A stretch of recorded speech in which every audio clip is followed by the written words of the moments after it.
ভোরের দিকে বাঘ জঙ্গলে ফিরে গেছে দাবি করা হয়েছে বন দপ্তরের পক্ষ থেকে। বাঘের পায়ের ছাপ দেখে অনুমান বাঘ তাড়াতে একাধিক পদক্ষেপ নিয়েছে ইতিমধ্যেই বন দপ্তর। এখনো পর্যন্ত চলছে তল্লাশি, খাঁচা তুলতে। অন্যদিকে জঙ্গলে বনকর্মীরা বাঘের পায়ের ছাপ দেখেই অনুমান করছে বন দপ্তর। তাদের মতে বাঘ জঙ্গলে ফিরে গিয়েছে, ভোরের দিকেই বাঘ জঙ্গলে ফিরে গিয়েছে এমনটাই দাবি করা হয়েছে বন দপ্তরের পক্ষ থেকে। বাঘের পায়ের ছাপ দেখেই এই অনুমান করেছেন বন দপ্তরের আধিকারিকরা। বাঘ তাড়াতে একাধিক পদক্ষেপ নিয়েছে বন দপ্তর। এখনো চলছে তল্লাশি। অন্যদিকে খাঁচা তুলতে জঙ্গলে পৌঁছেছে বনকর্মীরা।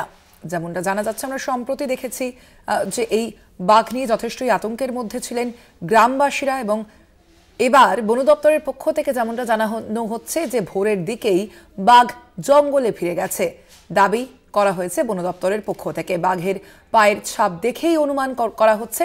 আরো বিস্তারিত জানবো, প্রিয় গোপাল রয়েছেন প্রতিনিধি ফোন লাইনে। প্রিয় গোপাল, কি জানা যাচ্ছে বন দপ্তরের পক্ষ থেকে, কি বলা হচ্ছে, এই বাঘের অবস্থান ঠিক কি?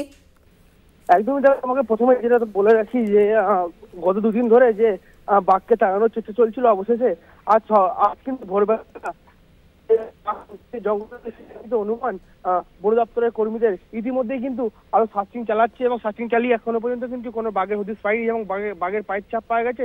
সে যেই পথ দিয়ে এসেছিল সেই পথ দিয়ে কিন্তু সে জঙ্গলে ফিরে গেছে। ইতিমধ্যে এখন জঙ্গলে কোনো বাঘ নেই এমনটাই জানিয়েছেন ডিএফও নিশা গোস্বামী।